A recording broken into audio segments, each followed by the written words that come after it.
আসসালামু আলাইকুম প্রিয় দর্শক, অন্য মঞ্চের আলাপচারিতায় আপনাদের সকলকে স্বাগত জানাচ্ছি।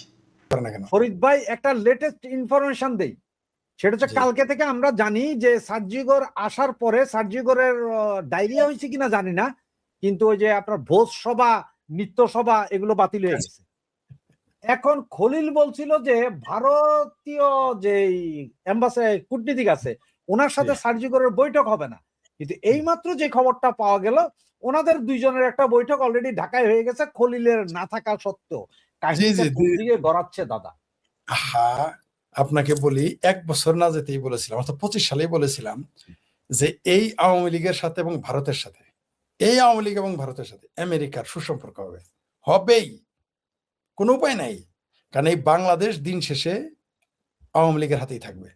এই বাংলাদেশ দিন শেষে ভারতের সাথে সুসম্পর্ক থাকতে হবে, তা নাহলে এই বাংলাদেশ অস্তিত্ব থাকবে না, সার্বভৌমত্ব থাকবে না, পাশাপাশি এই বাংলাদেশে কোনো স্থিতিশীলতা আসবে না।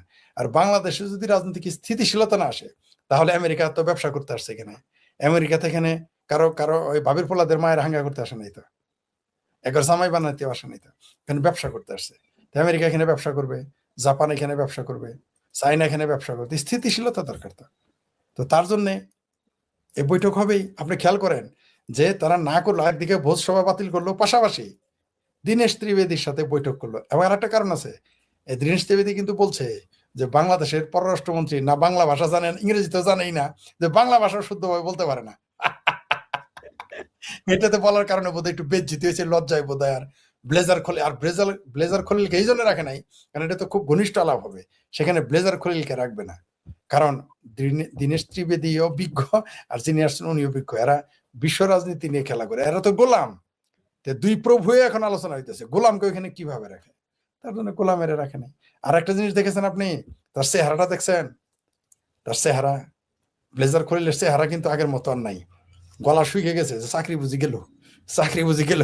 এবং সার্জিওর আসার আগে খলিল দৌড়াইয়া পাকিস্তান এম্বাসিতে গেছে এবং টার্কিশ এম্বাসিতে যে কি আলোচনা করছে যে ভোজসভা বাতিল, রাষ্ট্রীয় ভোজসভা। আরো জি, মানে বোঝা গেল যে গোলামদের দিন ফুরিয়ে আসতেছে এবং আরো আসবে।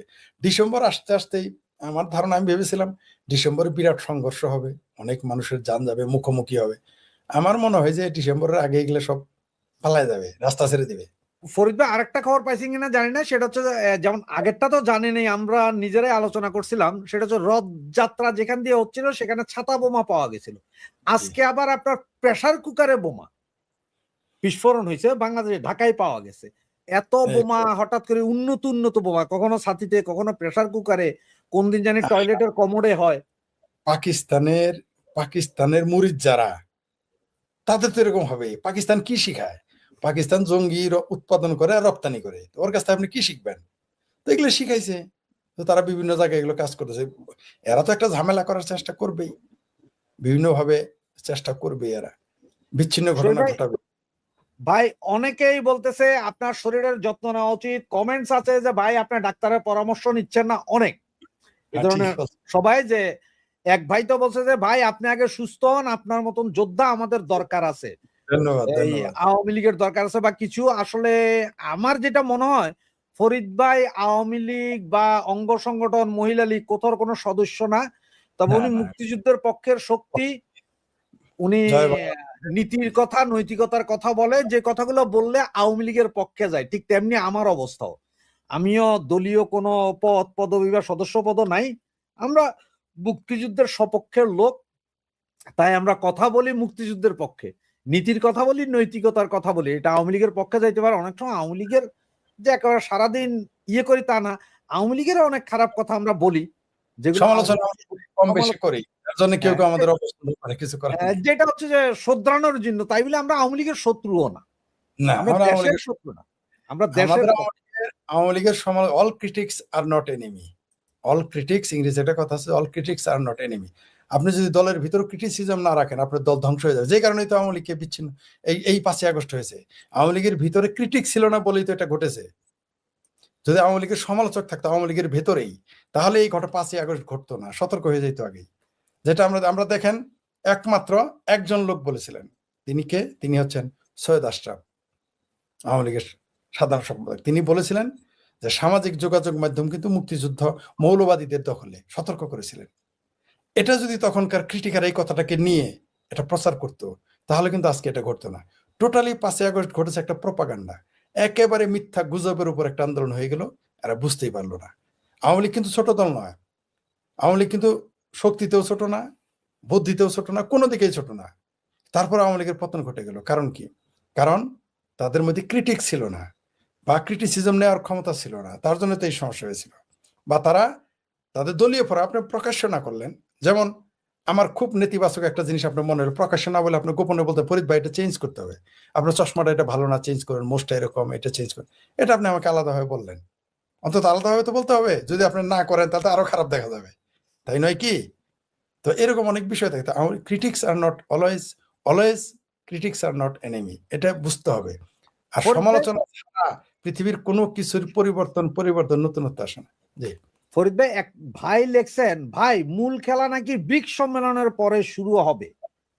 তো আমি যতটুকু খবর আছে, ফরিদ ভাই আপনার কাছে তো আরো ভালো খবর থাকতে পারে, আমার মতে ব্রিক্সের ডাকার পরও আমার কি বলে ট্রাক ভাইয়া নাকি যাচ্ছেন না। তার কারণ হচ্ছে যে উনি মোদিজির সাথে একটা 1-to-1 মিটিং এর চেষ্টা করছেন, ওইটা এখনো 100% ক্লিয়ার হয় নাই, কনফার্ম হয় নাই। তো আপনি এই বিষয়টা আসলে কি জানেন একটু যদি বলেন। শুনেন, আপনি কি খেয়াল করেছেন যে নরেন্দ্র মোদী, ভারতের প্রধানমন্ত্রী নরেন্দ্র মোদীজি কিন্তু তারেক রহমানকে দাওয়াত দিয়েছে, খেয়াল করেছেন? প্রকাশ্যে। অর্থাৎ এত গালাগালির পরেও একটি দুর্বল রাষ্ট্র এবং তার পক্ষের শক্তিকে উচ্ছেদ করার পরেও তাকে দাওয়াত দিয়েছে। আমি একটু আশ্চর্য হইলাম, নরেন্দ্র মোদীর দাওয়াত দিল কেন? পরে দেখি নরেন্দ্র মোদী ঠিক ওই যে হোয়াইট হাউসে যেরকম চা খাওয়াইতে মনির রেডা ছিল, পরে সাইজ করবে একটা একটা করে, নরেন্দ্র মোদী এই কারণে তারেক রহমানকে ডেকেছে। তিনি যাবেন কে যাবেন না এখনো কনফার্ম না, কারণ তার যে দলীয় ভক্ত যারা, তারা তো আবার ভারত বিরোধী। চিকিৎসার জন্য অবশ্য তারা যাবে, কিন্তু তারেক রহমান গেলে তো আমার মনে হয় শুধু ব্রিক্সের না, আরো কোনো ঘটনা, আরো অনেক কিছু ঘটে যাবে এর মধ্যে। তো ব্রিক্স, তিনি যদি ভারতে যান তারপরে খেলা আরো জমে যাবে। তিনি ভারতে যাওয়ার পরে খেলাটা আসলেই জমে যাবে। খেলাটা কোন দিকে যাবে সেটা পরিষ্কার হয়ে যাবে তখন, ভারত থেকে ফিরে আসার পরে যদি যান। যদি না যান তাও পরিষ্কার হয়ে যাবে, কারণ তখন ভারত, যদি তিনি যান তাহলে ভারতের একটা প্রোগ্রাম থাকবে, আর যদি না যান তাহলে ভারত আরেকভাবে তার গেম প্ল্যান সাজাবে। যদি ভারতে যায়, বিবৃতি দেয়, তাহলে জননেত্রী শেখ হাসিনা একভাবে প্ল্যান করবে, আর যদি ভারতে না যায় তাহলে জননেত্রী শেখ হাসিনা এবং আওয়ামী লীগ আলাদা প্ল্যান করবে। কারণ এইভাবে তো চলে না একটা দেশ। আর দেশের যে অর্থনীতি, আপনি বলেন এই দেশটা 700 কোটি টাকা প্রতিদিন সে লোন নিচ্ছে, ধার নিচ্ছে এখনই। তো এটা তো 2 মাস পর আরো বাড়বে, 6 মাস পর তো আরো বাড়বে। তো ডিসেম্বর আসতে আসতে তো 1400 কোটি হবে। তো একটা সরকার কিভাবে থাকবে? টাকার আরো অবমূল্যায়ন হবে, দেশের মানুষের চাকরি আরো যাবে, কোনো বিদেশি বিনিয়োগ তো 5 পয়সা নাই। এরপর মধ্যপ্রাচ্য থেকে টাকা আসা কমে যাবে, কারণ মধ্যপ্রাচ্যে যে হারে যুদ্ধ চলতেছে, এখন তো মধ্যপ্রাচ্য আস্তে আস্তে আরো ভয়ঙ্কর পরিণতির দিকে যাবে। আমি শুরুতেই আমি বললাম যে ওই 14 দলীয় যে প্রতিরক্ষা জোট করেছে সৌদি আরব, এই জোটের ভেতরেই এমন কিছু ঘটবে যে, কারণ তারা তো একটা যুদ্ধরত দেশে তো বেতন আপনাকে ঠিক মতো দেবে না। তো তখন এটা তো প্রভাব পড়বে বাংলাদেশে। কামলা যদি বেতন না পায়, ভাত খাবে কি দিয়ে? আমরা যতই সাফা মারি, প্রবাসী শ্রমিক, আমাদের কি কি বলা হয় তাদের, যেন রেমিটেন্স যোদ্ধা, এগুলা ফাত্রামি, মিথ্যা। এগুলা কামলা কামলাই বলতে হবে ভাই, আপনাকে স্পষ্ট বলতে হবে আমি কামলা। তাহলে আপনি যখন আপনার আইডেন্টিটি পরিষ্কার, আমি আর কামলা 10 বছর পরে থাকবো না, 20 বছর পরে থাকবো না, তাহলেই আপনি কিছু, আপনি নিজেরে কামলা রে নিজের একটু পালিশ মেরে নাম দিলেন, মানে নুডলস, মানে কি বলবো আর রে ভাই। আপনি মানে যাই গেলে উদাহরণ দিলে খারাপ দেখা যায়, কিন্তু এটা আমি শ্রদ্ধা রেখেই বলতেছি। আপনাকে আগে স্বীকার করতে হবে যে আমরা কামলা, আমরা মধ্যপ্রাচ্যে কামলা দিতে যাই। টার্গেট করতে হবে আগামী 20 বছর পরে যেন, 10 বছর পরে যেন কামলা দিতে না যাই, এরকম পরিকল্পনা। আর যদি আপনি নিজেরই কামলা মনে করে নিজের আবার পালিশ মেরে বলেন, মেকআপ মেরে বলেন আমি বিরাট কিছু হয়ে গেছি, তাহলে আপনার কামলাগিরি সারা জীবনই থাকবে কিয়ামত পর্যন্ত। এটা তো ওই অর্থনীতি আরো ধ্বংস হয়ে যাবে। তো তারেক রহমান কিভাবে এই দেশটা চালাবে? কারণ দেশ চালাইতে গেলে আপনি তো শুধু কিছু চাপাবাজ ভাবির পোলা আর সারাদিন ভারতের বিরুদ্ধে গালি দেওয়া, আওয়ামী লীগের গালি দিয়ে তো পেটে ভাত যাবে না। আপনাকে তো জনগণের পেটে ভাত দিতে গেলে টাকা লাগবে, পয়সা লাগবে, আমদানি চলতে হবে, রপ্তানি চলতে হবে, আমদানি রপ্তানি সচল রাখতে গেলে ডলার লাগবে বিদেশি। তো এগুলো তো আপনার নাই, তাহলে দেশটা কি হবে, কোন দিকে যাবে? অনেকেই বলেছে যে যদি শেখ হাসিনা না আসে তাইলে কিন্তু পরিচ্ছাপ, আওয়ামী লীগের খুব ক্ষতি হবে। আমি বলছি, হ্যাঁ ক্ষতি হবে, কিন্তু তার চেয়ে বড় কথা, আওয়ামী লীগ যদি চুপ থাকে 1 বছর আরো আগামীতে, 28 সালে এই সরকার এমনি বেড়ে যাবে, কারণ তার ভিত্তিই থাকবে না। কারণ পেটে ক্ষুধা লাগলে প্রেমিকার চোখ ভালো লাগে না, পেটে ক্ষুধা থাকলে মায়ের আঁচলও ভালো লাগে না, পেটে ক্ষুধা থাকলে 29 খেলতে আর ভালো লাগে না, তাস নিয়ে আর ভালো লাগে না, পেটে খিদা থাকলে বটবৃক্ষের ছায়াও ভালো লাগে না। তো তারেক রহমান কেন ভালো? পেটে ক্ষুধা থাকলে তখন ভালোবাসা জানলা দিয়ে পালায়। এটা তো শেষ, জানার তো আলাপই নাই, ভাই, তখনকে চাঁদ দেখলেও মনে করবো যে শুকনা আরেক রুটি। ভাইও আপনাকে জিজ্ঞেস করছে যে সার্জিগরের নৈশভোজ কেন বাতিল হলো সেটা একটু জানান। এখন আমার আর একটু বলে দেই তাহলে, কারণ হইলো যে দুই প্রভুয়ে মিটিং করবে, তখন গোলামদের কেন রাখবে? প্রভু প্রভু মিটিং, গোলামদের তো কেউ রাখবে না। যখন দুই গৃহস্থ যখন আলোচনা করে, ওই গৃহস্থের মধ্যে কি না, খাওয়া ওরা ওই দাওয়া, যে নৈশভোজটা কেন বাতিল হয়েছে সেটা জানতে চাইছে। And আমি তো কইলাম যে ভাই হয়তো ডায়রিয়া হয়েছে কিনা কে জানে, খলিল টিস্যু পেপার নিয়ে দাঁড়াইছিল কিনা। নৈশভোজটা কেন বাতিল হয়েছে কি বুঝতেছেন? এটা কি পাকিস্তান আর তুর্কি এম্বাসিতে যাওয়ার কারণে? আমার ধারণা যে এটা ভারতের রাষ্ট্রদূত চায় নাই। কারণ আপনি কি খেয়াল করেছেন, তার একটা স্পষ্ট বক্তব্য যে তিনি ইংরেজি তো জানেনই না, বাংলা শুদ্ধ বলতে পারে না। এই কথা বলার পরে খলিল বা কোন লজ্জায় ওইখানে যায়, এই ব্লেজার খলিল, যে আমেরিকায় এত বছর থেকে ইংরেজি জানে না, বাংলাও বলতে পারে না, তাহলে এইটা একটা লজ্জা। আর একটা হইলো যে ভারত এরকমই, সে আপনাকে পরিকল্পিতভাবে মানসিকভাবে আপনাকে ভেঙে দেবে, দুর্বল করে দেবে। নৈশভোজ ভাঙার কারণে কিন্তু ব্লেজার খলিলের ইজ্জত পাংচার হয়ে গেয়া, রাইট? তো এই পাংচার হওয়ার কারণে এটা একটা সাইকোলজিক্যাল হিট, আঘাত, এটা সাইকোলজিক্যাল আঘাত করছে, মানসিক আঘাত করেছে, পরিকল্পিতভাবে ভারত এটা করেছে। এবং দীনেশ ত্রিবেদী হচ্ছেন একজন বর্ষিয়ান রাজনৈতিক নেতা, মন্ত্রী ছিলেন, এমপি ছিলেন, তারপর তিনি একজন রাষ্ট্রদূত। তার বুদ্ধির সাথে এদের বুদ্ধির কাজ বুঝতে পারবে এরা কি করবে।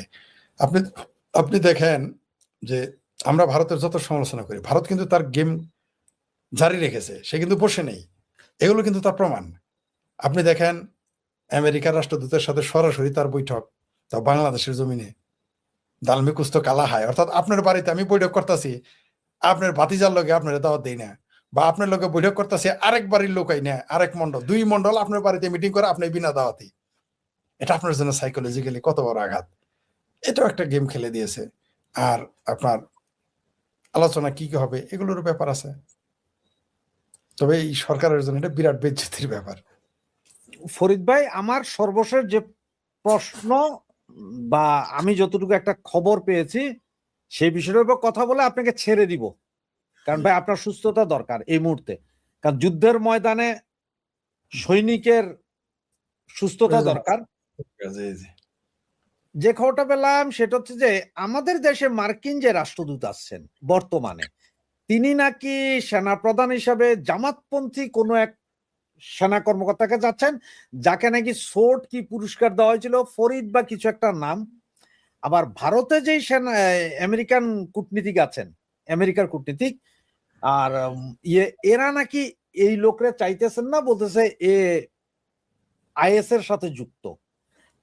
তারা অন্য কারো নাম দিচ্ছে, যে লোকটা লিবারেল। ঘটনাটা কতটুকু সত্য মনে হয়? মানে আমরা কি পাকিস্তানের মতন সেরকম, যে পাকিস্তানের সেনাপ্রধান বা কিছু চেঞ্জ করতে হলে আমেরিকার নির্দেশ ছাড়া করা যায় না? আমরা কি সেই দিকে আছি কিনা ভাই? হ্যাঁ, এটাকে আমাদের দেশের প্রধানমন্ত্রী এখানে আমেরিকা নির্ধারণ করে, আমাদের দেশের পররাষ্ট্রমন্ত্রী নির্ধারণ করে, আমাদের দেশের প্রতিমন্ত্রী নির্ধারণ করে, এমনকি আমাদের দেশের এমপি কে হবে তারা নির্ধারণ করে, কয়েকদিন পরে আমাদের দেশের ইউনিয়ন মেম্বার কি হবে তাও নির্ধারণ করবে। তো তারা তো সেনা নিয়ন্ত্রণ করতেই পারে, যে তাদের পছন্দের মানুষ দিতে হবে, স্বাভাবিক, এটা অস্বাভাবিক কিছু না। তবে আপনি যেটা বললেন, বাংলাদেশ সেনাবাহিনীতে কারো কারো আইএস এর যোগ, হিজবুত তাহরিরের যোগাযোগ অবশ্যই আছে, কম বা বেশি। তা না হলে তো বাংলাদেশে এত জঙ্গিবাদের উত্থান ঘটতো না, তা না হলে তো শিক্ষা ও নির্মাণ বন্ধ হতো না, তা না হলে তো ওয়াকার ভাই। না, ওইটা আবার পাটোয়ারি বলছে যে মানুষ বুড়া হইলে শয়তানে ভর করলে দাড়ি রাখে। এটা কিন্তু পাটোয়ারি বলছে, আমার কথা না, তাই নাকি? পাটোয়ারির মুখের কথা। হ্যাঁ, ও, তাহলে কি আমরা এটা ধরে নিব, তাহলে আমরা ধরে নিব সেনা প্রধানকে শয়তানে ধরছে, জামাতের আমির 27 খুনকে শয়তানে, তারা বড় শয়তানে ধরছে, তাই আর দাড়ি বড় হ্যাঁ, নাকি? এটা আপনাকে একটু দেখাই, তাইলে আপনি মনে হয় একদম পরিষ্কার বুঝতে পারবেন। এই দেখেন, আমি আপনাকে একটু সাউন্ড দিয়ে শুনাই। একটু শোনান, শোনান। সোশ্যাল ভ্যালুজে বিশ্বাস করি, আমি কোনো দুর্নীতির পক্ষে, কোনো চাঁদাবাজি করি না। তো ওই ব্যক্তিটাই যখন রহমানের চাঁদাবাজিকে সায় দিয়েছে, ওই ব্যক্তিরা যখন তারেক রহমানের মতন একটা দুর্নীতিবাজকে হলো ক্ষমতায় বেশিয়েছে, তখন ওনার সততা নিয়ে প্রশ্ন আসে। এই জন্য আমি ওনাকে বলি, যখন দাঁড়িয়ে রেখে আর্মি শেষ বয়সে ভূতে ধরলে মানুষ দাঁড়িয়ে রাখে। বয়সের মানুষের হলো মানে ভূতে ধরে, ভূতে ধরলে কেউ দাঁড়িয়ে রাখা শুরু করে। শেষ বয়সে কেউ ভূতে ধরলে সে দাঁড়িয়ে রাখে, মানে তাহলে তার ওরে- এটা সরাসরি কথা। হ্যাঁ, এটা আমরা বললে কিন্তু এতক্ষণ ফতোয়া চলে আসতো, আমরা জানাজা দিত না, ইসলাম অবমাননা করেছি, শুরু হ্যাঁ। হয়ে যেত, বাড়িঘর কিন্তু জ্বালাইতো, হয়তো জিন্দা জ্বালাইতো। জিন্দা জ্বালাইতো। এখন জিন্দাবির খুঁজতো জিন্দা জ্বালানোর, জিন্দাবির শেখ ফরিদের খুঁজতো জিন্দা জ্বালানোর জন্য। আমরা কিন্তু এটা বলে খুব ইসলাম ইসলাম খত্রেম হয়ে যেত। কিন্তু এখন আমার ভাবির পোলা এবং জামাতিদের পোলা বলছে তো আর কোনো সমস্যা নাই। হবিগঞ্জ থেকে গোপালগঞ্জ কেন বারবার সংঘর্ষে জড়াচ্ছে এনসিপি? মাইর খেয়েছে গোপালগঞ্জে, এখন হবিগঞ্জে, গোলাপগঞ্জে, মানে কোথাও নিস্তার নেই। সাংস্কৃতিক বিপর্যয় নাকি খোদার কিয়ামত, গজব। তাদের উপর কোনটা? এখন ভাববাদী হিসেবে যদি বলতে হয় তাহলে বলতে হবে এটা গজব, খোদার গজব, আর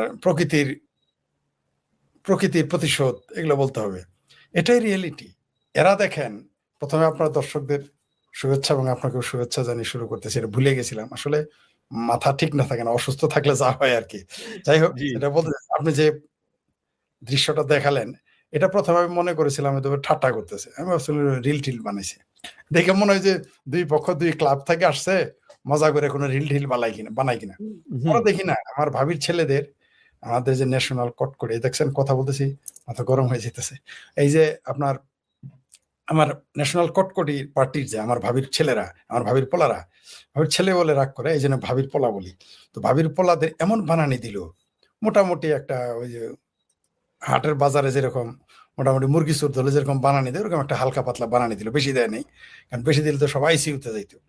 এরা এখন মার খাবেই, কারণ আপনার যদি জনগণ ভিত্তি না থাকে, এরা তো, এটা যদি বিপ্লব করে আসতো, তারা জুলাই সন্ত্রাস না করে সত্যি সত্যি বিপ্লব করে আসতো, তাদের মানুষ মাথায় তুলে রাখতো। কিন্তু এরা তো বিপ্লব করে আসে নাই, এরা জুলাই সন্ত্রাস করে এসেছে। তারা বিভিন্ন দেশের এজেন্ডা বাস্তবায়নের জন্য এসেছে, তারা বিভিন্ন দেশের লক্ষ্য উদ্দেশ্য পূরণ করার জন্য এসেছে। এবং এরা দালাল হিসেবে, দালালও না, এরা দালাল ইবনে দালাল, দালালের বাচ্চা দালাল। দালাল হইতেও কিছু যোগ্যতা লাগে, কারণ আমাদের জামালপুর জেলায় বা যেখানে পাটের ব্যবসা করে, আপনি জানেন যে মানুষের নাম হয়তো দালাল, পাটের ব্যবসা করতো দালাল বলে, যেমন মনে করেন কোন নামের পিছিয়ে দালাল শব্দ যোগ, এবং সেটা মোটামুটি সমীহ করতো মানুষ। কারণ কি? কারণ যারা পাটের ব্যবসা করে, দালালি করে, তাদের মিনিমাম যোগ্যতা দরকার।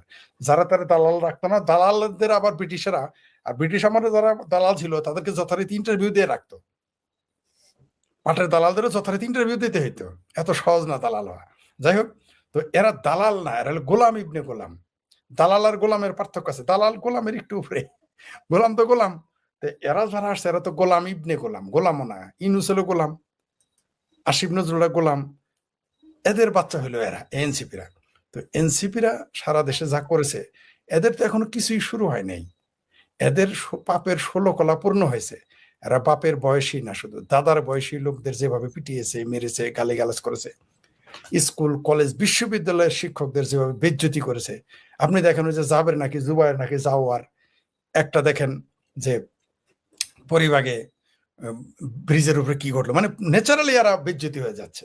মানে এমন বিশ্রী ঘটনা, এগুলো আলোচনা করা যায় না, কারণ আমাদের দর্শক 5 বছরের শিশু থেকে শুরু করে 70-80 বছরের মানুষ, নারী পুরুষ সবাই, এগুলো বলা যায় না। আমাদের মুরব্বীরাও দেখে থাকে জি। তো এরা প্রকৃতিও এদের প্রতিশোধ নিচ্ছে, সাধারণ জনগণও এদের প্রতিশোধ নেবে। কারণ যেভাবে এই দেশে অর্থনীতিকে ধ্বংস করেছে, রাজনীতিকে ধ্বংস করেছে, মুক্তিযুদ্ধের বিরুদ্ধে এদের অবস্থান, সব মানে কোথায় আপনি এদের পক্ষে, এমনকি ধর্মের বিরুদ্ধে এদের অবস্থান। ধর্মের নামে এরা বাটপারি করেছে।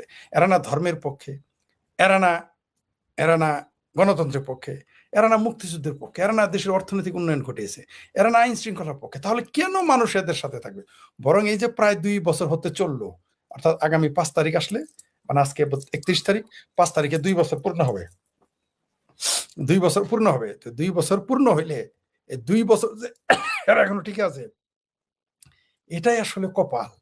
এখনো যে এদের ধরে ধরে যমুনার পারে, পদ্মার পারে লাথি দিয়ে ফেলে দেয় না, বা ঢাকার মান্ডা খালের মধ্যে চুবায় না, এটাই এদের কপাল। কারণ এরা যেভাবে, আপনি দেখেন প্রতি মুহূর্তে, আপনি দেখেন তো একটা ব্যক্তি, এরা একটা ব্যক্তি এই দেশের মানুষের যদি অর্থনীতির একটা লোকের উন্নয়ন করতো, 1 ইঞ্চি রাস্তা বানাইতো, এরা 1 ইঞ্চি রেলপথ বানাইতো, এই দেশের অর্থনীতির যদি তারা একটা ফ্যাক্টরি বানানো তো দূরের কথা, যেগুলো জননেত্রী শেখ হাসিনা রেখে গিয়েছিলেন সেই ফ্যাক্টরিগুলো যদি চালু রাখতো তাহলেও কিন্তু কিছু না কিছু হইতো। কিন্তু এরা শুধুমাত্র মুক্তিযুদ্ধকে বেইজ্জতি করে নাই, মুক্তিযোদ্ধাদের বেইজ্জতি করে না। আপনি দেখেন 90 বছরের একটা মানুষ, প্রায় 90 বছর, লতিফ সিদ্দিকী, তারা শাপলা চত্বরের ঘটনায় গ্রেপ্তার দেখালো, এটা তো একটা ফাত্রামি। আবার আমাদের দেশের আইনমন্ত্রী নাকি, প্রসিকিউটর বলছে যে তিনি নাকি 15,000 লোক মারছে ওই দিনই, নাকি 15,000 লোক নাকি শাপলা চত্বরে মেরেছে এই লতিফ সিদ্দিকী। আলাপ শুনছেন? অথচ এরা সর্বোচ্চ তাদের হিসেবে এখনো 60 পার করতে পারে নাই যে কতজন শাপলা চত্বরে মরেছিল। এবং এই শাপলা চত্বরে কারা মরেছে? যারা কোরআনে আগুন লাগিয়েছে, যারা গাছ কেটেছে, যারা নিজেদের প্রকাশ্য শাপলা চত্বর প্রধানমন্ত্রী ঘোষণা করেছে। আচ্ছা, এখন যদি আপনার আমি নিজেদের প্রধানমন্ত্রী ঘোষণা করি, বাংলাদেশের প্রেসিডেন্ট, স্বরাষ্ট্রমন্ত্রী, রাষ্ট্রদ্রোহী অপরাধ না? আমরা সরকারের সমালোচনা, আমরা এটা বলতে পারি এই সরকারকে হটিয়ে আমরা নতুন সরকার করব, কিন্তু আমি কি নিজেকে স্বরাষ্ট্রমন্ত্রী, প্রধানমন্ত্রী, প্রেসিডেন্ট ঘোষণা করতে পারি? এটা তো সরাসরি রাষ্ট্রদ্রোহিতা। তারা কিন্তু আওয়ামী লীগ সরকার ক্ষমতায় 13 সালে 2000 শাপলা চত্বরে লিল্লাখরেরা ওই বিএনপি জামাতের উস্কানিতে নিজেদেরকে, তারা পাকিস্তানের উস্কানিতে তারা নিজেদের প্রধানমন্ত্রী ঘোষণা করলো। তো তাদের মধ্যে মারা গেল কেউ, তাও এক শাপলা চত্বরে কিন্তু একজন লোক মরে নাই, সারা দেশে মরেছে 60-65 জন বিভিন্ন কারণে। কিন্তু বলা হলো 15,000 নাকি লতিফ সিদ্দিকী মেরেছে। তো এই যে মুক্তিযুদ্ধের বিরুদ্ধে তাদের অবস্থান, 32 নম্বর বঙ্গবন্ধুর বাড়ি ভাঙার পক্ষে যারা যারা বাংলাদেশে পোস্টকোড বলে পরিচিত 32 নম্বর বাড়িটা ভাঙলো, ঘুরিয়ে দিল, এবং একবার না কয়েকবার, আরো 2-1 বার জ্বালানোর সম্ভাবনা আছে। তাহলে এদের আসলে উদ্দেশ্য কি? আপনি বীর শ্রেষ্ঠদের ভাস্কর্য ভেঙে ফেললো, বঙ্গবন্ধুর ভাস্কর্য ভেঙে ফেললো স্বয়ং বাংলাদেশের আর্মি পোশাক পরা, বিষয়টা কি দাঁড়ালো? আপনার শিখাও নির্মাণ বন্ধ করে দিল, সেখানে অপচয় হয়।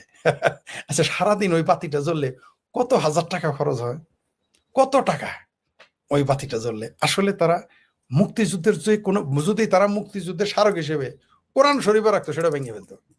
আমরা কিন্তু এটা দেখেছি যে তারা নিজের স্বার্থে ধর্মকে কিভাবে ব্যবহার করে। জিয়ার আমলে কি করেছিল? মোরারজি দেশে ভারতের প্রধানমন্ত্রী এসেছিল, বিমানবন্দরে যত কালেমা খচিত ক্যালিওগ্রাফি ছিল সব সরিয়ে দিয়েছিল। আমরা ইতিহাস জানি জিয়া সরকারের। মানে ধর্ম থাকে, ধর্ম তারাই নিজেরা কখনো ধর্ম ডেকে আনে রাজনৈতিক স্বার্থে, কখনো ধর্মকে সরিয়ে দেয় রাজনৈতিক স্বার্থে। যেমন ধরেন ফটমাজার কি করে? পিছনে রাখে দেবী সরস্বতীর, জ্ঞানের দেবী, নদীর দেবী, সুরের দেবী সরস্বতীর মূর্তি, আর সামনে রাখে হলো লালন। রাইখে সে কি করে? সনাতনীদের জেল খাটায়, হিন্দুদের জেল খাটায়, সংখ্যালঘু উচ্ছেদ করে। আবার লালন ভাস্কর্য ভাঙলে, লালনের গান বন্ধ করলেও তার হারিকেন দিয়ে খুঁজে পাওয়া যায় না, আমরা দেখেছি। তো এই যে আপনি যে শিরোনামটা দিয়েছেন, হবিগঞ্জ থেকে গোলাপগঞ্জ এবং বিভিন্ন জায়গায় মার খাচ্ছে, আরো খাবে। ভাবির পোলারা খুব লম্বা লম্বা কথা বলেছে, মানে মানে খারাপ শব্দটা ইউজ করলাম। আচ্ছা ফরিদ ভাই, একটা জিনিস, 1 মিনিট, একটা জিনিস আপনি একটু বলি। এই যে আমার থাম্বেল বা আমার কথা হচ্ছে যে হবিগঞ্জ থেকে গোপালগঞ্জ তো আমাদের এরিয়া, আমাদের মতো আওয়ামী লীগের এরিয়া আর কি, আমাদের মানে কি বাংলাদেশ পুরাটাই আমার। জি জি অবশ্যই। ওদিকে আবার গোলাপগঞ্জ হচ্ছে সিলেটের। আমার কথাতে সব জায়গায় যত মাইর খাইতেছে না, এরা দেখি যে খালি কয় যে বিএমপি মারে, কিন্তু আমার কাছে যা মনে হয় এটা মানে সাধারণ পাবলিকের পিটা। এরা কি ওইটাই করতে চাইতেছে যে মানে আগে সব দোষ ছিল আওয়ামী লীগের, এখন গোপালগঞ্জে মাইর খেলে কয় আওয়ামী লীগ, সিলেটে মাইর খেলে কয় বিএনপি হয়। আমি দুইটা কথা যদি একটু মনে করাই দিই আপনারে, এটা 2001 টু 2006 সিলেটের তৎকালীন বিশিষ্ট নেতা, ওনারা বন্দুক পিস্তল লইয়া গুলি করছিলেন সিলেটের এক জামাতের জনসভায়। এরপরে জামাতের নেতা বিশাল রান্দা লইয়া বাইরিছে, এরা জানে বাঁচাইছে পুকুরে লাভ দিয়া। এরপরে আরো এরকম ঘটনা আছে। তো সিলেটে বিএনপি তো ওই সক্ষমতা নাই। আপনার কি মনে হয় না যে এটা আসলে নিজেরাই করাইতেছে টিআরপি বাড়ানোর জন্য? কোন স্বাভাবিক? আমার ভাবির ছেলেরা তো যে কোনো নাটক করতে পারে, তারা নাটক করে নিজেদের লোক মেরে ফেলে। নাটকও হইতে পারে, আবার হইতে পারে যে পাবলিকই তারে পেদানি দিতেছে, দুইটাই সত্য হইতে পারে। তবে দুইটাই মিশ্রণ। ধরেন আমরা পাত্রীর বয়স কত, পড়শিরা কয় 28, পাত্রী মায়া কয় 10, 9, তো গটকে করলে তাহলে 18 হয়েছে, সাবালক হয়েছে। তো ধরেন ওইখানে একদল বলতেছে এটা নাটক, আরেকদল বলছে না মাইর খাইছে, আমরা মাঝামাঝি থাকলাম। তবে খাচ্ছেও, নাটকও আছে। তো নাটক করতে করতে কিন্তু অনেক সময় ধরা খেয়ে যায়। মনে করেন যে হবিগঞ্জে মনে করেন নাটক করেছে, কোনো কারণে ময়মনসিংহ আইছে, তখন নাটক নয়, পাবলিক তো ধরে ফেলতে পারে। তারা তো আর বুঝবে না, সবাই তো নাটক বুঝে না, না তারা তো সত্যি সত্যি ধরে ফেলতে পারে এবং সেটা ঘটবে। এরা নিজেদের ফাঁদেই নিজেরা পড়বে, অলরেডি পড়ে গেছে। আপনি দেখেন ব্লেজার খলিলের চেহারা দেখেছেন সাক্ষাৎকারের পরে? চেহারাটা দেখেছেন? আচ্ছা, এই যে আপনার বলতে- ভাইস্তা, আপনার জি, জি, ভাইস্তা সে ডিরেক্ট এক সময় কইতো না মাইকে দেয়, "এই, ভয় করে দেখা চেহারার মতো অবস্থা আমি করতারি না", ওইরকম দেখাইতো তো হের ওই গলার টোন কই গেল গা। আবার আরো তারা আরো এখন দাবি জানাইতেছে মব বন্ধ করো, মব মাস্টার কয় মব বন্ধ করো, ভাই কেমনে? মানে জামালের ভাষায় যদি বলি যে চাচায় চাচারে চাচা ডাকে নাকি, হ্যাঁ, চাচা এখন চাচা ডাকতেছে, বাইস্তে ডাকে না আর কি। তো না এরা ভণ্ডামি এরা করবেই। এখন বুঝতেছে মব কেমন লাগে, এটাই নিয়ম। যারা ফ্রাঙ্কেনস্টাইন পয়দা করবে, তাদেরকে যারা পয়দা করবে তারাই তো খাবে, অথবা তারা যারাকে সে পয়দা করছে তাকে সে খাবে। এরা তাই করতেছে। এখন কেমন লাগে বাবা, দেখো কেমন লাগে ভায়োলেন্স, মব, মানে মানে খারাপ ভাষা চলে আসছিল, বললাম না যে কারা যেন কি বন্ধ করতে চায় আর কি। যাই হোক, ওইটা আনা যাবে না, আমাদের অনেক দর্শক আছে, আমাদের কম বয়সী। যাই হোক, যেটা বলতেছিলাম যে এরা আস্তে আস্তে দেখবেন আরো ছোট হয়ে আসবে। কয়দিন আগে এক ভাবির ফোলা বললো না, গাল ফোলা ভাবির ফোলা, নাহিদ ইসলাম নাকি, ওই যে পেট বড় আর কি, হ্যাঁ হ্যাঁ পিছনে ঘাড়ে গুজ হয়ে গেছে দুম্বার মতো, তারপরে পাশা ফুলে ময়মনসিংহে পাউরুটি হয়ে গেছে আমার ভাবির ফোলাদের, সেই নাহিদ ইসলাম বললো আওয়ামী লীগ বিএনপি মিলে এসে দেখো, তোমরা তোমরা আমাদের কিছুই করতে পারবে না। এখন দেখি ভাবির ফোলা আবার লোকের সংখ্যা দেখছেন, পুলিশ হলো 100, ভাবির ফোলারা থাকে 5টা, আর 35টা থাকে সাংবাদিক। এই হলো তাদের দল। এত বিপ্লবী তারা, এইরকম বিপ্লবী যে 20 মাস পরে তারা 20টা লোক জোগাড় করতে পারে না। তাহলে ভাবির পোলাদের যে মামা ওয়াকারুজ্জামান ওয়াকার সাহেব, ওই যে মোল্লাদের যে নেতা, জঙ্গিদের নেতা, ভাবির পোলাদের নেতা, মানে পৃষ্ঠপোষক, সে যদি এখন ব্যারাকে ফিরে যায়, 5টাও তো 20টাও তো খুঁজে পাবে না, মানে 5টাও খুঁজে পাবে না। পাবলিক তাদের উষ্টাবে, পাবলিক এদের থুতু দিবে, জুতা মারবে। আমি নিশ্চিত ব্যারাকে সেনাবাহিনী ফিরে গেলে এই ভাবির পোলাদের পাবলিক যেখানে দেখবে সেখানে পাবলিক দূর থেকে জুতা মারবে, কাছে থেকে না। কাছে থাকলে থুতু দেবে, আর দূর থেকে জুতা মারবে, আপনি নিশ্চিত থাকেন। তারপর নতুন জুতা হলে মারবে না, পুরান জুতা দিয়ে মারবে, দেখবেন আপনি এই ভাবির পোলাদের কিভাবে জুতায়। তবে আমার যেটা মনে হয় আর কি, এরা যেমন বিপ্লব বলে, তো ওরা তো আসলে ওই যে আমরা ছোট থাকতে আমার এক বন্ধু ছিল, ওর নাম ছিল হাবিবুল হক বিপ্লব, তো আমরা মিছিল করতাম বিপ্লব বিপ্লব হাবিবুল হক বিপ্লব। এরা তো বিপ্লবের মানে ওই যে এরা বুঝছে হাবিবুল হক বিপ্লব, আর এরা মনে বিপ্লবের পরের কথাটা বুঝে নাই যে বিপ্লব তো করছে কমিউনিস্টরা সর্ব জায়গায় সর্বক্ষেত্রে। কমিউনিস্টদের সেই বিখ্যাত নেতারাও বলছেন বিপ্লব এক সময় বিপ্লবীদেরকে খায়া ফেলায়। হ্যাঁ, এরা সত্য। মনে এই জিনিসের পাট আর পরে নাই, না, এরা সেকেন্ড তো পার্ট আর পরে নাই। এরা বিপ্লব তো করেই নেই, এদের তো এমনি খাবে এরা তো বিপ্লব। হাবিবুল হক বিপ্লব হইছে। হাবিবুল হক বিপ্লব, জি জি জি জি, বা মুর্শিদুল ইসলাম বিপ্লব, বা রাশেদ হায়দার বিপ্লব, এরকম আর কি। তো মনে করেন যে এই সমস্ত যারা বিপ্লব করেছে, বিপ্লবীরা কোনোদিন এরকম কেসকি বান্দির ফলে সুলতান খা হয়ে যায় না। বিপ্লবী কারা ছিল? জসিমউদ্দিন মন্ডল, ব্রিটিশ বিরোধী বিপ্লবী, মুক্তিযুদ্ধ করেছেন, 71-এর বীর মুক্তিযোদ্ধা। আবার বীর তো আজকাল বলা নিষেধ, ওই যে ভাবির পোলাদের যে আরেকটা হ্যাঁ আছে না, পেতিপাড়া, তারেক রহমানের পেতিপাড়া, জাহেদ বলছে মুক্তিযুদ্ধের আগে বীর বলা যাবে না। এখন ও নিজেই তো পেতিপাড়া, তো বীরের মর্যাদা বুঝবে কি? তাইলে ওই আমরা লোক কি মাননীয় প্রধানমন্ত্রী বলা ছেড়ে দিব এখন? তাইলে হ্যাঁ, তাই তো মাননীয় বলে অন্য কিছু বলতে হবে। আমি কি মাননীয় এমনি প্রধানমন্ত্রী। এমনি কি জাহাদকে আমি, প্রতিমন্ত্রীকে আমি পেতিপাড়া বলি? এমনি বলেছি মনে করেন? কারণ সে তো বলেছে বীর বলা যাবে না, তারও মন্ত্রী বাদ এই জন্য পেতিপাড়া বলি। এখন বুঝতে পারছেন তো কেন আমি বলেছি। যাই হোক, এই যে আমাদের দেশে যে পরিস্থিতি এখন চলতেছে, ভাবির পোলাদের তো দায় আছে। এই দেশের অর্থনীতি ধ্বংসে এনসিপির দায় আছে, এই দেশের রাজনীতি ধ্বংসে এনসিপির দায় আছে। আরে ভাবির পোলারা এখনই 20টা লোক জোগাড় করতে পারে না, তারপর আবার তাদের মিছিল করতে হয় 100 পুলিশ নিয়ে, 150 সাংবাদিক নিয়ে, 20 জন লোক। দেখলাম তো ভাবির পোলারা এখন এই সরকার 4 মাস না যাইতেই আমার ভাবির পোলারা এতিম হয়ে গেছে সব এমপি। ওই এমপি ওই কয়জন সারা মানুষ খুঁজে পায় না, কয়দিন পরে তো আরো পাবে না। এদের উপর যখন ফরিদ ভাই একটু ইন্টারাপশন করি, এই যে হারামজাদাই বললো যে আগামী 5 বছর পরে আওয়ামী লীগ করার লোক খুঁজে পাওয়া যাবে না, ভাই গত 2 দিনে অন্তত 300 পোস্ট পাইছি সারা বাংলাদেশের বিভিন্ন জায়গায়, ওই যুবলীগ ছাত্রলীগ আওয়ামী লীগের কমিটি দিতেছে। আমার কাছে অন্তত 5000 ফোন আইছে যে ভাই আমারে কমিটিতে কেন রাখা হইল না। কমিটিতে রাখার জন্য যদি এত পোলাপাইন পাওয়া যায়, তাহলে এবারে কেমনে করে আওয়ামী লীগ করার লোক পাওয়া যাবে না? এটি পাগল এখন নাকি? এটার উত্তর আছে তো, এতে তো কাম নাই, কাম না থাকলে খই বাজতে হয়, তো খই বাজাও তো একটা কাজ, তো খই বাজার এরা তো খই বাজতে পারে না, তখন মুখে যা বলার তা বলবে। এই যে ভাবির পোলারা যে বলে, যেই বাংলাদেশের অলিতে গলিতে না প্রত্যেক বাড়ি বাড়িতে একটা করে আওয়ামী লীগের লোক থাকে, সেইখানে ভাবির পোলারা বলে আওয়ামী লীগ খুঁজে পাওয়া যাবে না। আমার ভাবির পোলাদের আর হারিকেন লাগে কয়দিন পরে খুঁজে পাওয়া যাবে। একের ওই সমুদ্রের মধ্যে ছাড়ে না সার্চ লাইট, একের বহু দূরে দেখা যায়, ওগুলো লাইট দিয়েও তো আমার ভাবির পোলাদের খুঁজে পাওয়া যাবে না আর কয়দিন পরেই।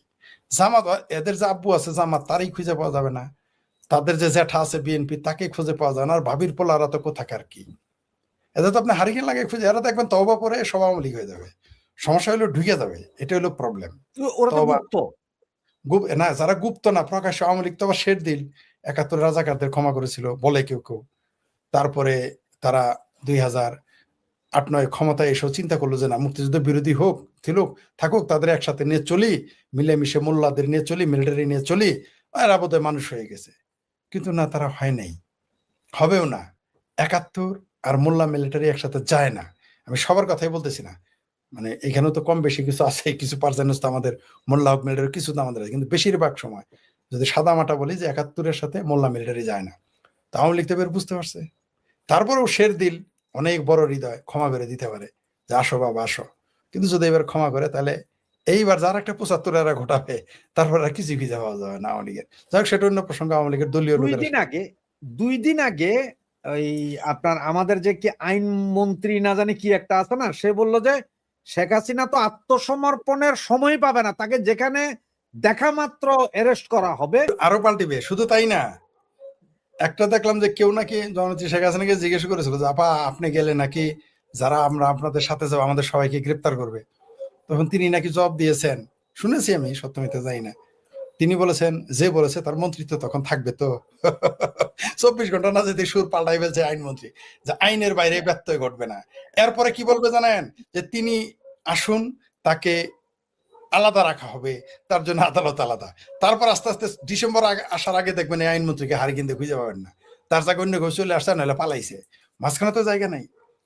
আমি বলেছি তো জননেত্রী শেখ হাসিনা, অনেকে আমাকে বলেছে, অনেকে না দুঃখিত, কেউ কেউ বলেছে যে শেখ হাসিনা আসলে তাকে গ্রেপ্তার করবে, জেলে রাখবে। আমি বললাম শেখ হাসিনা যেদিন ঢাকায় শুধু পা রাখবে না, জননেত্রী শেখ হাসিনা চাইলেও জেলে যেতে পারবে না। তিনি যদি বলে আমি জেলে যাব, তাও যেতে পারবে না। বলুন কিভাবে? তার এত জনস্রোত দেখবে, যে এত সংবর্ধনা দেওয়া হবে যে আইন আদালত সেনাবাহিনী বিএনপি জামাত ভয়ে কাঁপতে থাকবে। আচ্ছা, আপনাকে যদি জননেত্রী শেখ হাসিনার কথা তো বহুত উপরের কথা, তার কথা বাদ দিলাম, আপনার আর আমার পক্ষে যদি ৫ লক্ষ মানুষ দাঁড়ায়, আমাদের কোথাও জেল দেওয়া যাবে, ধরে নেওয়া যাবে? সম্ভব? ৫ লক্ষ মানুষ যদি না যায়, তাহলে শেখ হাসিনা যেদিন ঢাকায় পৌঁছবেন, জননেত্রী শেখ হাসিনা, কমপক্ষে তো ৫০ লক্ষ লোক থাকবে, এটা তো বহু আগেই বলে রেখেছি। আমার কাছে এই মুহূর্তে যে রিপোর্ট আছে যে নেত্রী যেদিন বাংলাদেশে ঢুকবে, সেদিন হাইকোর্ট, সুপ্রিম কোর্ট, জজ কোর্ট, জেলা দায়রা জজ, ম্যাজিস্ট্রেট আদালত, সব জায়গায় শত শত উকিলরা দাঁড়াইয়া যাবে যে হয় মামলা বাতিল করো, নাই তো আমাদের জেলে দাও। উকিলরা দাঁড়াইব, তো কত উকিল ধরবো কোর্ট থেকে? তাহলে এখন যদি বুঝেন, শুয়া যায়, তাহলে এই যে কেবল আইনমন্ত্রী নিজের বক্তব্য দিয়ে ২৪ ঘন্টা পার হয় নাই, সুর পাল্টে ফেলছে, বলেছিল আসলে গ্রেফতার করবে। মনে হয় যে আইনমন্ত্রীর কি বলবো আর, আমি বারবার বলেছি যে পৃথিবীতে সবাই বলে আমার দেশ আমাদের দেশ, একমাত্র শেখ হাসিনা, জননেত্রী শেখ হাসিনাই বলতে পারে যে এটা আমার দেশ এবং আমার বাপের দেশ। আর কেউ এটা বলতে পারে? আপনি কিন্তু বলতে পারবেন আমাদের দেশ, আমিও বলতে পারবো আমার দেশ বা আমাদের দেশ, আমার বাপের দেশ, এটা আমার বাপের পথ, দেওয়া পথ, এটা কেউ বলতে পারে জমি না দিলে? রাস্তা জনগণের, কিন্তু যে জমিটা দেয় ওই লোকটা কিন্তু বলে এটা কিন্তু আমার বাপের পথ, একমাত্র ওই বলতে পারে যে জমিটা দান করে, রাইট? তো এই দেশটা বানানোর যিনি কারিগর, তার সন্তান আসবে এবং তিনি একটা দলের নেতা, আওয়ামী লীগের মতো একটি বৃহত্তর দলের নেতা, এবং তিনি কয়েকবারের প্রধানমন্ত্রী। তারে এই যে কোথাকার কোন কেসকির বান্দির পোলারা, এরা কোত্থেকে কবে রাজনীতিবিদ হয়ে গেল, তারাই তারা জেলে তুলবে এত সস্তা? আরে শেখ ফরিদেরই তো এখন জেলে তোলা বাংলাদেশ সরকারের জন্য কঠিন হয়ে যাবে, কেউ কেউ আমারে বলে, আমি জানি না, আমার লোকজন বলে। তাহলে শেখ ফরিদের জেলে ওঠানোই যদি কঠিন হয়, আর আমি কোথায় উগারতলা, আর শেখ হাসিনা হলো কত উপরে, তারে আপনি জেলে দিবেন, বাংলাদেশের জনগণ বসে থাকবে? আমার কথাই তো 2-4-10 জন 20 জন লোক রাস্তায় নেমে পড়বে জানবাজি রেখে। আর শেখ হাসিনার জন্য তো লক্ষ লক্ষ মানুষ জানবাজি রাখবে, আপনি তারা জেলে দিবেন? এত সস্তা আইন আদালত কাজই করবে না। মানে বিষয়টা এরকম যে রেলগাড়ি উপর দিয়ে দিলে তো মারা যাবো, এটা তো অবশ্যই সত্যি, তাই না? রেলগাড়িকে, গরু গাড়ি আমার উপর দিয়ে গেলে মারা যাবো, কিন্তু এত মানুষ থাকবে যে রেলগাড়ি আর চলবে না, তখন আপনি কেমনে মরবেন? তো শেখ হাসিনা যেদিন আসবে, এই কোথাকার কোন আইনমন্ত্রী, আরে মুসলেকা সরকারের যে প্রধানমন্ত্রী আছে তারেক রহমান, তার পাশাই তখন থাকবে খালে আর বিলে। শিলং সালাউদ্দিন আরেকবার ভিসা করে বলবো, বাবা গো, একবার তো আমার কিডন্যাপ করে নিয়ে গেছিল শিলং, এবার আমি শিলং যাইতে চাই। তারেক রহমান বলবে, এর আগে তো মুসলেকা দিয়েছিলাম, ভাইবার মুসলেকা ছাড়াই আমার যাইতে তো তাড়াতাড়ি লন্ডন আবার ফিরে। আপনারা নিশ্চিত থাকেন, তারেক রহমানকে লন্ডন ফিরে যেতে হচ্ছে, সালাউদ্দিন সাহেবকে আবার শিলং যেতে হচ্ছে, জামাতের সাদা শকুনকে হয় লন্ডন পালাইতে হবে, অথবা তুরস্ক পালাইতে হবে, অথবা পাকিস্তান পালাইতে হবে। উনি এছাড়া সম্ভবত পাকিস্তান যাইবেন।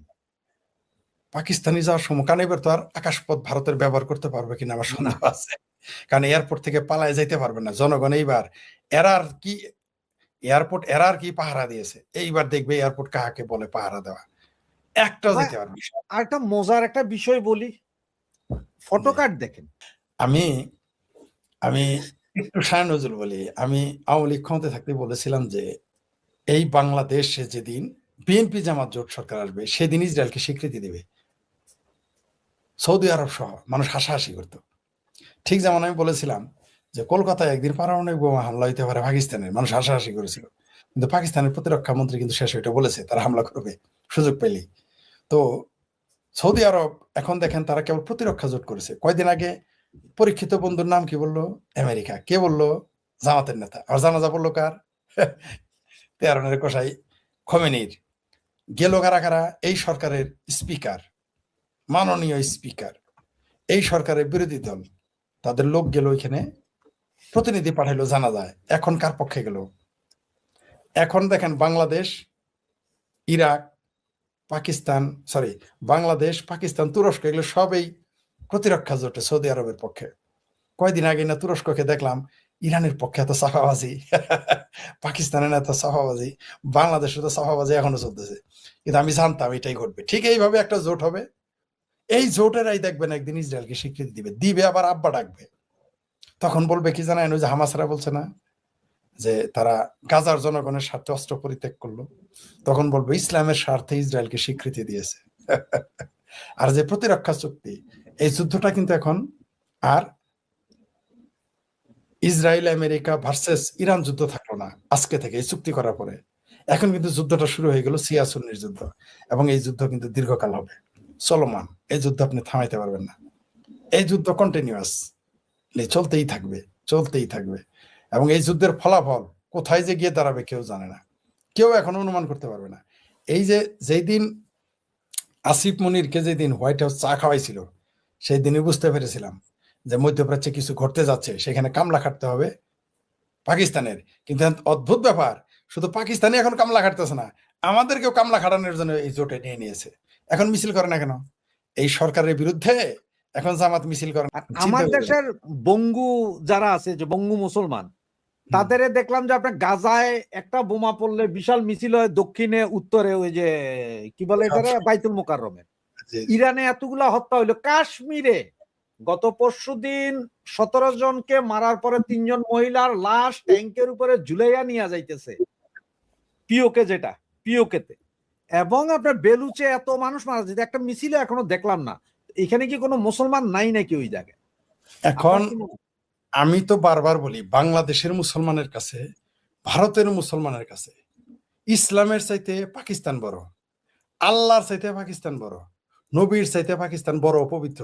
মুসলমান মানলেই কি না মানলেই কি, এদের যে ইসলামী জজবা সেটা তো পাকিস্তান কেন্দ্রিক, এদের মুসলমানি জজবা এটা পাকিস্তান কেন্দ্রিক, বামপন্থীদের মানবতা পাকিস্তান চাইনা কেন্দ্রিক।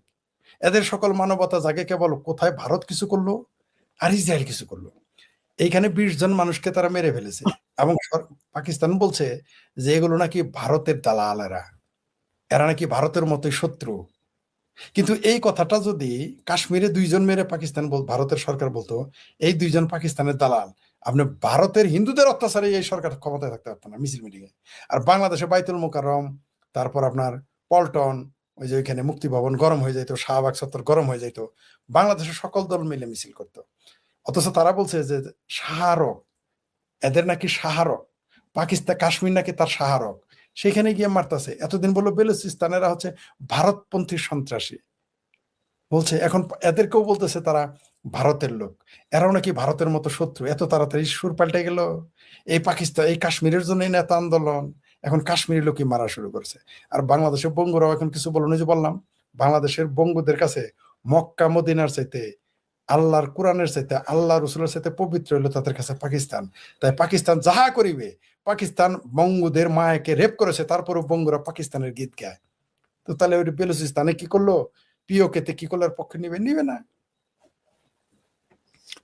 তো ভাই সর্বশেষ, ইরান কি এবার আমাদেরকেও দুই একটা ড্রোন মারার রাস্তায় আছি? কারণ আমরা তো এখন জোটে যোগ দিব, তাইলে আমরা তো আক্রমণ চালাবো ইরানে। আপনি তো অলরেডি জোটে যোগ দিয়ে ফেলেছে, অলরেডি জোটে যোগ দিয়েছে। আবার পাকিস্তান তো আগেই দিয়েছে। সৌদি আরবের উপর হামলা মানে পাকিস্তানের উপর হামলা। হ্যাঁ, তো পাকিস্তান তো এখন ইরানের মুখোমুখি। সরকার, আপনার মনে আছে সেই 29 জোট ছিল ইয়ার সময়, বুশের আমলে বানাইছিল যে, তখন কিন্তু আপনার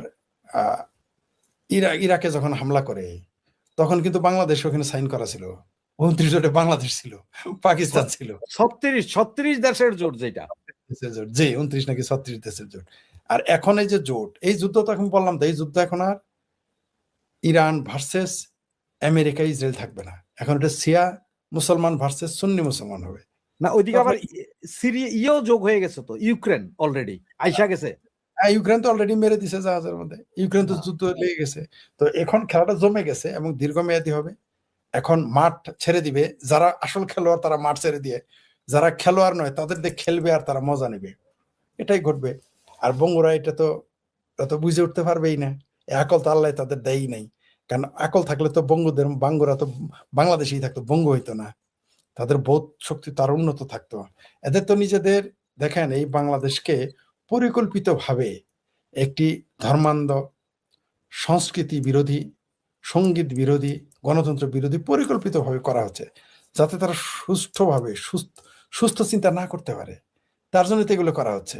এই যে দেখেন এখন সব ঠান্ডা, যে ইরানের জন্য এত ফালাফালি কোদাকুদি করলো, এখন কই একটা মিছিল হয়েছে যে তারা জোটে যাবে না? বরং দুবাই যায় নাই, কাতার যায় নাই, নাকি কুয়েত যায় নাই, পারা যায় নাই, কিন্তু তারা চলে গেছে। যেতে হবে, উপায় নেই। তুরস্ক, মজার বিষয় হলো তুরস্ক এই জোটে আছে।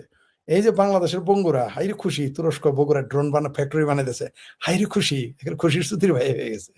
কিন্তু এখন কেমন, এখন এই তুরস্ক কার জোটে? সৌদির জোটের সাথে। কারা সাইজ করবে?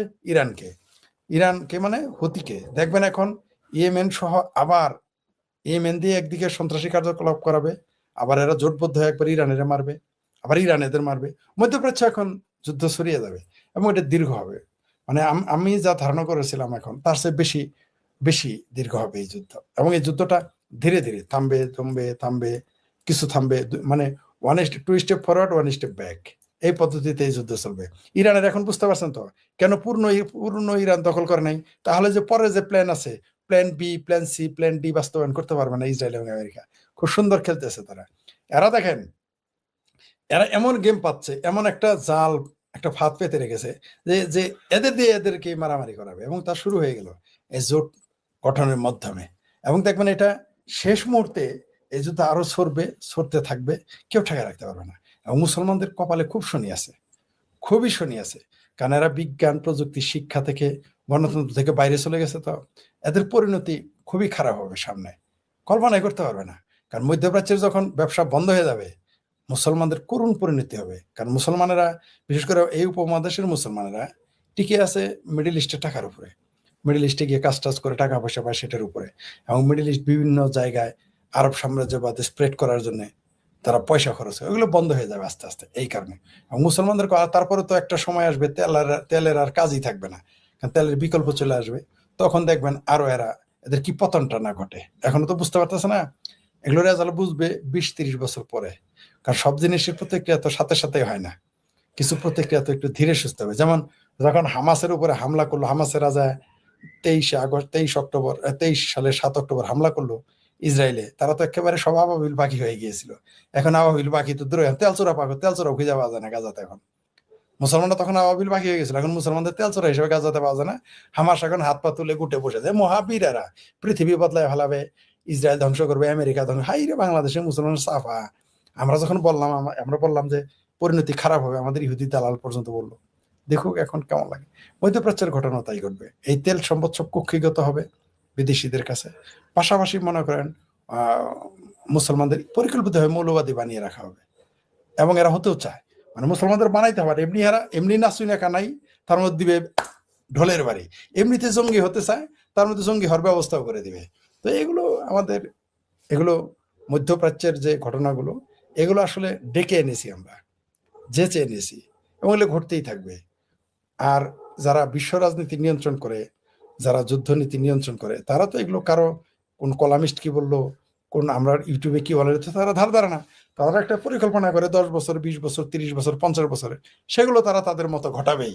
আপনি কি মনে করেছেন জননেত্রী শেখ হাসিনাকে উচ্ছেদ করবে ঠিকই তাদের ওই 1 মাসের প্ল্যান, 2 মাসের প্ল্যান? নিশ্চয়ই না।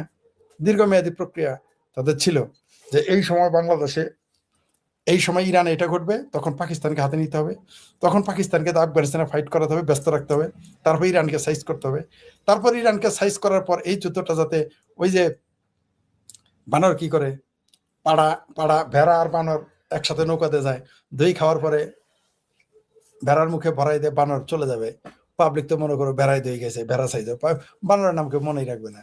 সেই ঘটনাই চলতেছে মধ্যপ্রাচ্যে। যারা এই গেমগুলো ঘটাচ্ছে, এই গেম খেলতেছে, তাদের আপনি খুঁজেই পাবেন না। পরে লাগবে যারা দেখতে গেছে দর্শক, তারা মধ্যপ্রাচ্যের ঘটনা দেখেন, এবার দর্শক মারামারি করবে, খেলোয়াড়ও চলে যাবে দুই পক্ষের, এবং তাই ঘটে গেছে। আমেরিকাও চলে যাচ্ছে, ইসরায়েলও চলে গেছে। ইসরায়েল চলে গেছে কই সিরিয়া, ইসরায়েল চলে গেছে কই লেবানন। তারা এখন নতুন জিনিস আবিষ্কার করতে হবে, নতুন জায়গা দখল করতে হবে। আপনি দেখেন সিরিয়ার সাথে প্রতিরক্ষা চুক্তি, কল্পনা করতে পারেন?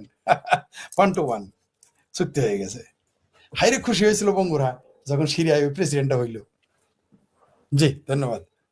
ফরিদ ভাই, এই শেষ হইয়া হইল না শেষ। তসলিমা নাসরিন দীর্ঘ বহু বছর পরে আজকে ভারতের কলকাতায় আসছেন, বিষয়টাকে আপনি কিভাবে দেখছেন? এটাই শেষ। ধন্যবাদ আপনাকে, খুবই চমৎকার একটা বিষয় উপস্থাপন করেছেন। আমি মনে করি যে তসলিমা নাসরিনের, এটা আমি বঙ্গবিজয় লিখেছি, যেটা হচ্ছে বঙ্গবিজয়। মানে তিনি একটা বাংলাদেশ বিজয় করলেন, এখন রইল নিজের মাতৃভূমিকে বিজয় করা। আমি তাকে স্বাগত জানাই, এবং পশ্চিমবঙ্গের রাজ্য সরকার এবং কেন্দ্রীয় সরকারকে ধন্যবাদ জানাই। ভারতের কেন্দ্রীয় সরকার এবং রাজ্য সরকার, তাদেরকে ধন্যবাদ জানাই যে তসলিমা আপাকে তারা পশ্চিমবঙ্গে যাওয়ার সুযোগ করে দিয়েছেন, নিরাপত্তা দিয়েছেন, এবং যারা এটার আয়োজন করেছে তাদেরকে সাধুবাদ জানাই এবং তাদের প্রতি কৃতজ্ঞতা প্রকাশ করি।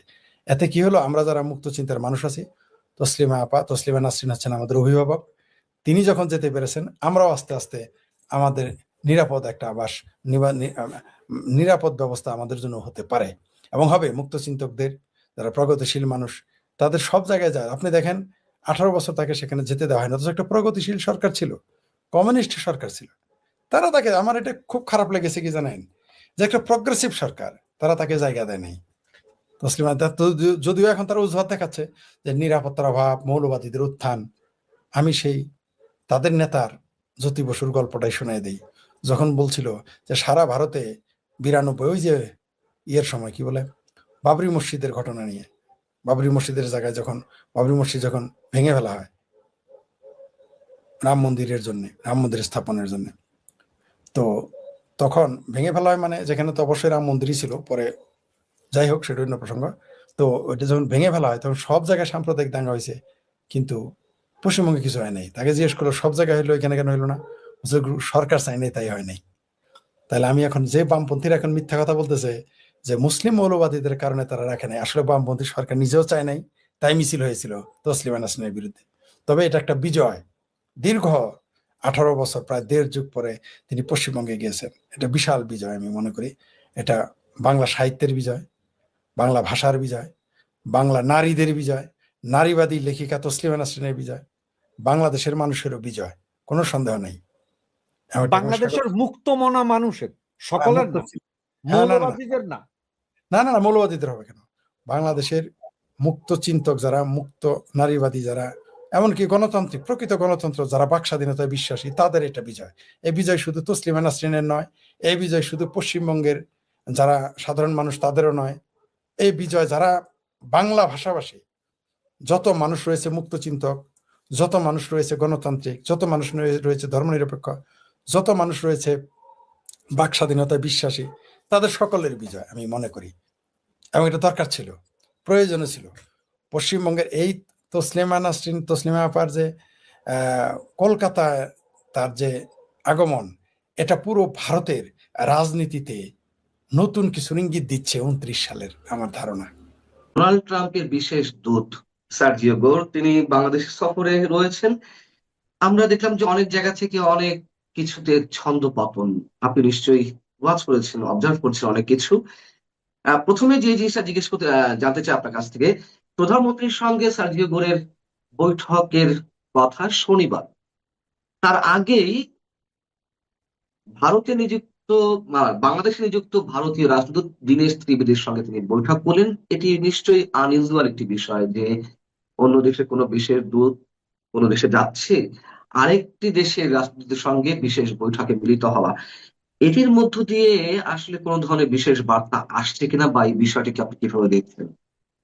না, আমি যেটা দেখছি সেটা হলো যে সার্জিও গোরের তো যে দেখা হয়েছে ত্রিবেদীর সাথে, সেটা তো আগেও হয়েছে, দিল্লিতেও উনি দেখা করেছেন, দুইজনের মধ্যে বৈঠক হয়েছে আগেও। না, এটি করতেই পারে, এখন দীনেশ ত্রিবেদী ভারতের মানুষ, আবার তিনি ভারতে নিযুক্ত মার্কিন রাষ্ট্রদূত, কিন্তু বাংলাদেশ সফরে এসে দীনেশ এখন ত্রিবেদীর সঙ্গে আলাদা বৈঠক, এবং এই দীনেশ ত্রিবেদীর ক্ষেত্রে তিনি অভিনন্দনও জানিয়েছিলেন, এবং তিনি বলেছেন যে আমি উন্মুখ হয়ে বসে আছি দীনেশ ত্রিবেদীর সঙ্গে একসাথে কাজ করার জন্য।